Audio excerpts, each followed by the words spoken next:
ესპანეთის პრემიერ-მინისტრი პედრო სანჩესი მოითხოვს, რომ ევროკავშირმა გააუქმოს ისრაელთან 1995 წელს გაფორმებული ასოცირების შესახებ შეთანხმება.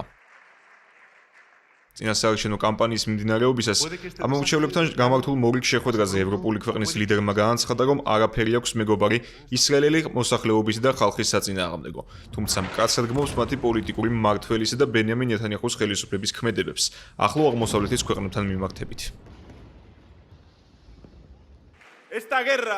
ეს ომი, რომელიც კოლოსალური შეცდომა არა მხოლოდ ათასობით ადამიანის სიცოცხლეს იწირავს, არამედ ხელს უწყობს მთლიან ახლო აღმოსავლეთის რეგიონში მილიონობით ადამიანის მიგრაციასა და ტრილიონობით დოლარის ეკონომიკურ დანაკარგს, რაც ჩვენს ქვეყანაში რიგითი მოქალაქეების ჯიბეზე აისახება. ამიტომ მოუწოდებ მათ, ვინც დაიწყო ეს ომი, შეაჩერეთ ის და წინ აღუდექით ნეთანიაჰუს. გარდა ამისა, ესპანეთის მთავრობა ევროპას წარუდგენს წინადადებას იმის შესახებ, რომ ევროკავშირმა ისრაელთან გაწყვიტოს ასოცირების შესახებ შეთანხმება. ამას გავაკეთებთ არა იმიტომ, რომ წინააღმდეგები ვართ ისრაელელი ხალხის, პირიქით ჩვენ კეთილგანწყობილი ვართ მათ მიმართ, არამედ იმიტომ, რომ არ ვეთანხმებით მათი ხელისუფლების ქმედებებს.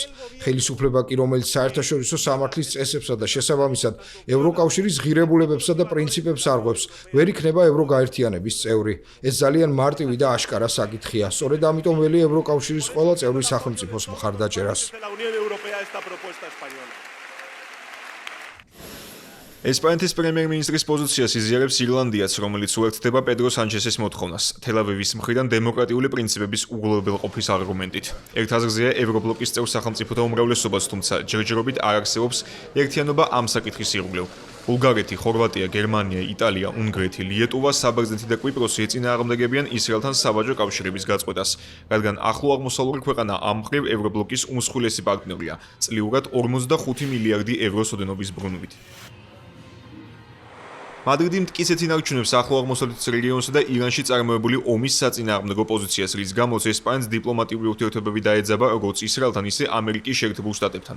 დონალდ ტრამპმა ევროპული ქვეყანა მკაცრად გააკრიტიკა და მის ეკონომიკურ მაჩვენებლებს კატასტროფული და საცოდავი სანახაობა უწოდა. თეთრი სახლის ლიდერის განაწყენების ერთ-ერთი მთავარი მიზეზი გახდა მადრიდის უარი დაეთმოს საკუთარი სამხედრო ბაზები ვაშინგტონისთვის ირანზე იერიშების მისატანად.